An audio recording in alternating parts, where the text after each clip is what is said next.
Hi, my name is Samuel Klibanoff, Rabbi of Congregation Eitz Chaim in Livingston here in Metro West. My pleasure to share a few words of Torah with you. This week we'll read Parashat Bahalotecha. Whenever I read this Torah portion, I'm reminded of a teacher that I had in high school named Miss Majewski, Zichrona Livracha. She was an English teacher. She was very strict, very tough, but also very, very fair. One thing I remember distinctly is that if you got a vocabulary test or a spelling test and you were not pleased with the grade, she would allow you to come visit her during her lunch hour and during your lunch hour to have a remake. You got a makeup test. And if you got a 90, you could get 100. If you got a 60, you can get a 70. If you got a 60, you can get 100. But she was always fair in that sense that if you made the effort, she would give you a makeup. And one of the things that we learn in life is that, sometimes you do get a makeup. Our whole basis for repentance and teshuvah is the concept that, we can make up for things that we did wrong. But it's in this week's Torah portion that we actually have the origin of the makeup exam. The Torah tells us that there were a number of Jews who were unable to bring the Paschal Lamb sacrifice in the month of Nisan.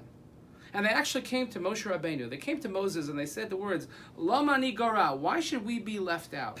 Why? Because we were not able, for good reason, to bring the Paschal Lamb sacrifice. Why should we not be able to fulfill this great mitzvah? Moshe Rabbeinu thought about it. He sought counsel with God, and Hashem told him the mitzvah, what we know as Pesach Sheni, the second Pesach. Moshe instructed these individuals that, you're right. You're going to get a makeup. And then we have the whole laws of Pesach Sheni, which today, even though we don't have the Paschal Lamb sacrifice, but we do have the notion of observing Pesach Sheni, noting that it's exactly 1 month since the original Pesach. I think the lesson can be learned from this episode is not so much that they got the makeup, but that they asked for one. I mean, how often when we sort of get away with something, or we're exempt from something, do we actually go and say, hey, I want to do that mitzvah. Hey, we didn't have to say a prayer because it was a holiday. I want to go back and say it. The fact that they took the initiative and they asked Moshe Rabbeinu, they asked Moshe, we want to make up for the mitzvah. Why should we be left out? That shows a great initiative on their part and a wonderful lesson for all of us. So my friends, we all have Miss Majewskis in our life.